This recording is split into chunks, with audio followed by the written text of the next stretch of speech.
So the first topic that we're going to cover in today's lecture is behavior activation. For you to understand what behavior activation is, you will first need to understand the cognitive conceptualization of depression. So we'll start with talking about some common issues that clients with depression face. Some of the common issues with depression is that clients constantly have low level of energy. Clients have decreasing interest in activities in general, and clients tend to have difficulty completing tasks or problem solving. Because of these common issues, clients who are depressed often get into this cycle of inactivity. So they feel sad, pretty down, have low energy, and because of that, they tend to avoid doing anything that can give them sense of pleasure or mastery. At the same time, they avoid social situation, isolate themselves, and all of that avoidance will actually contribute to this client's mood. And then, there is this cycle of not being really happy, avoidance. So the idea is that clients who are depressed, not engaging in potentially pleasurable or rewarding activities often result in an aggravation of symptoms, creating this vicious cycle. Behavioral interventions are often effective in reversing patterns of diminishing activity levels, energy depletion, worsening anhedonia, and reduced abilities to complete tasks. So behavioral interventions are often used in conjunction with other cognitive techniques in CBT to help achieve these goals. So goal of behavioral activation is to help clients to break out of this cycle of withdrawal inactivity and help them to engage in activities that can give them some sense of pleasure and mastery so that they can realize that progress can be made. Some people call it getting the clients out of the trap, trigger response avoidance patterns, and helping them to get into track, trigger response alternative coping. On Canvas, you will find a behavior activation workbook that I uploaded, which you can use for your own practice. It has a detailed theories, rationale, and guidelines, and they also have some activities and worksheets that you can use in your practice. So it's a great resource for you to take a look.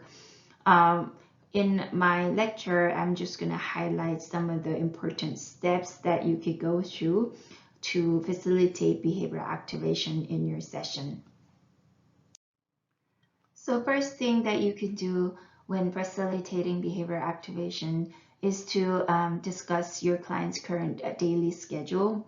I mentioned this several times as something that you can do in the CBT evaluation session or the very first session that you have with your client to get a sense of how your client's typical day look like.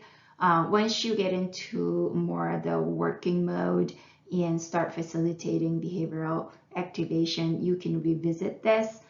Typically, behavior activation is done in the beginning phase of therapy because if your clients are too depressed, even coming to therapy session, actively participating in session and doing homework, all that, it's just going to be too difficult. So it'll be important for you to help your clients to get out of this cycle of inactivity as soon as possible so that your client can gain something out of actively participating in sessions with you.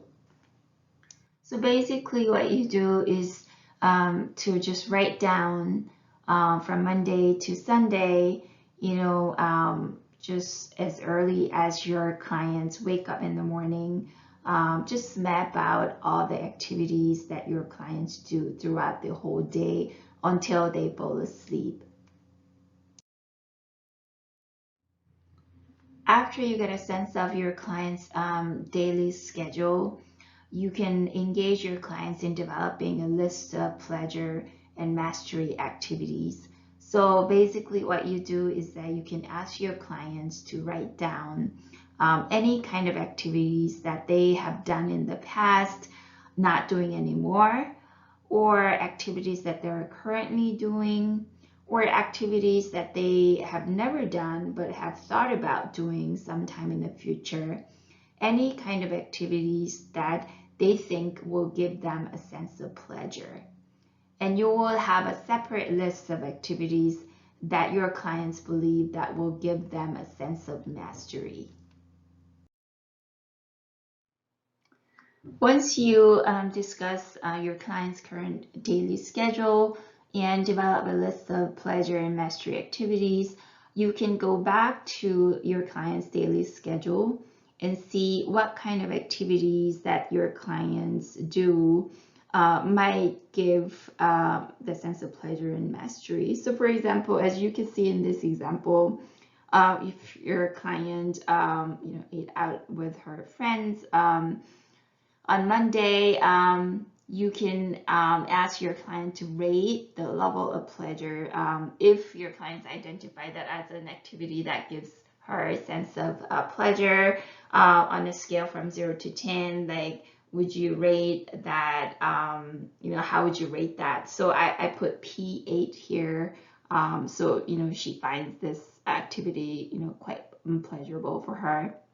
And then Tuesday morning, she did morning exercise, and then it seems like I put like M9. So on a scale from 0 to 10, your client might rate like M9. So she feels pretty good about doing exercise, but at the same time also give her like sense of pleasure. So I put like P6.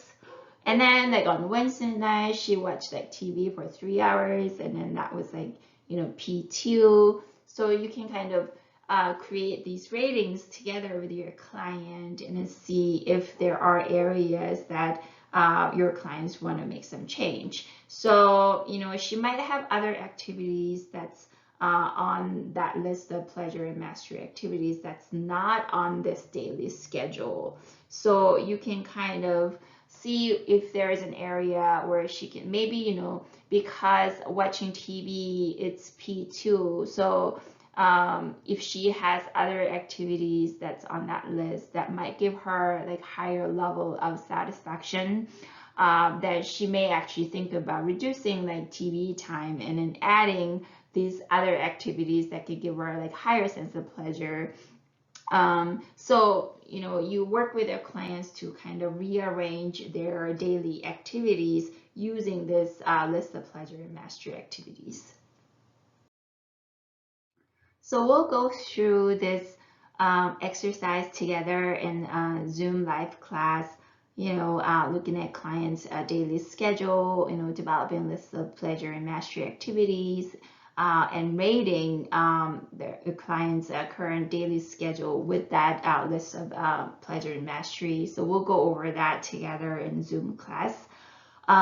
And other steps that are involved in facilitating behavior activation is to reinforce your client's conclusion about how they can better plan their time, and encouraging clients to commit to specific changes, like the examples that I gave you.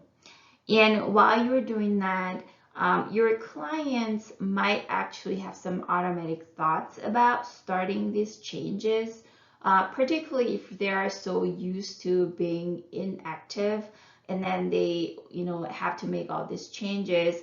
There might be some cognitions that might interfere with them working on these changes. So that's where you could actually go to some cognitive interventions that you will learn in class.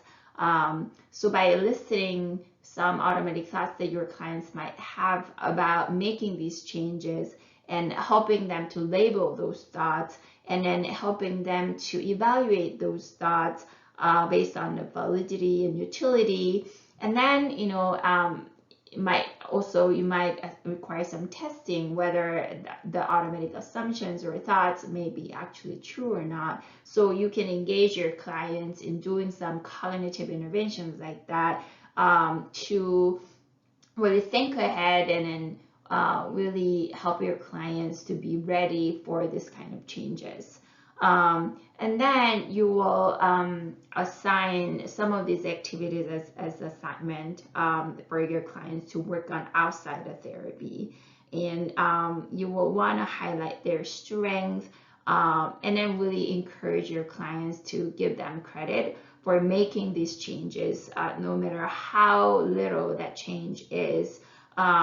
Just being able to point out that small changes would be really important source of motivation for your clients to continuously be engaged in this kind of process. There are a couple of things that you should keep in mind in facilitating behavior activation. First of all, you need to have developed a solid therapeutic relationship, because it's really your clients who know best what works for them, what's feasible, what's not feasible, what are the kind of activities that'll give them sense of pleasure and mastery. So it's important that your clients feel comfortable working actively with you, voicing their needs, their thoughts and feelings, freely expressing them when working with you. You also want to assess your client's readiness to make these changes, because it takes a lot of effort on your client's end to really break out of this cycle of inaction. So you may actually need to engage your clients in doing motivational interviewing or other strategies to really prepare your clients for this kind of challenge. And once you identify those activities that can give them more sense of pleasure and mastery, you will most likely assign those activities as homework for your clients to work on outside of therapy. So it's important that you make sure that these assignments are manageable for your clients, and instead of just leaving them on their own to work on those things, really walking through each step of completing that plan and anticipating all the other challenges, so that you can really facilitate the implementation of this action plan. So that was a basic overview of behavior activation. In the Zoom live class, we will actually watch a video of CBT therapists facilitating behavior activation with their clients, and then you will have a chance to do a role play with your partner. There are a lot of resources that I attached to Canvas that you can take a look, all the worksheets that you would need. So we'll actually go over that and how to use them in session when we meet for a Zoom live course.